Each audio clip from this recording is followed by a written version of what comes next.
একজন ব্যক্তি রাসূল সাল্লাল্লাহু আলাইহি ওয়াসাল্লামের তাঁবুর পাশে দাঁড়িয়েছিল। গোলাম, খাদেম, যুদ্ধের মাঠে দূর থেকে একটা তীর এসে ওর বুকে এসে লাগে এবং সেখানেই সে মারা যায়। সাহাবীরা বলতে লাগলেন যে নি'মার রাজুল, কত উত্তম সেই ব্যক্তি, তো নবীর সাথে যুদ্ধ করলো, পাশে খেদমত করলো, শহীদ হয়ে গেল। নবী সাল্লাল্লাহু আলাইহি ওয়াসাল্লাম বলছেন বরং আমি তাকে জাহান্নামে দেখছি। নাউযুবিল্লাহ। সাহাবীরা অবাক হয়ে জিজ্ঞাসা করলেন কি কারণে ইয়া রাসূলুল্লাহ সাল্লাল্লাহু আলাইহি ওয়াসাল্লাম? তিনি বললেন গনিমতের মাল থেকে, গনিমতের মাল বোঝেন, রাষ্ট্রীয় কোষাগার, গনিমতের মাল থেকে সে একটা চাদর চুরি করেছিল। আমি কি বুঝাতে পারছি ভাই?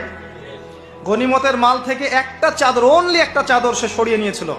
এই একটা চাদর চুরি করার কারণে নবী সাল্লাল্লাহু আলাইহি ওয়াসাল্লাম বলছেন আমি তাকে জাহান্নামে জ্বলতে দেখছি।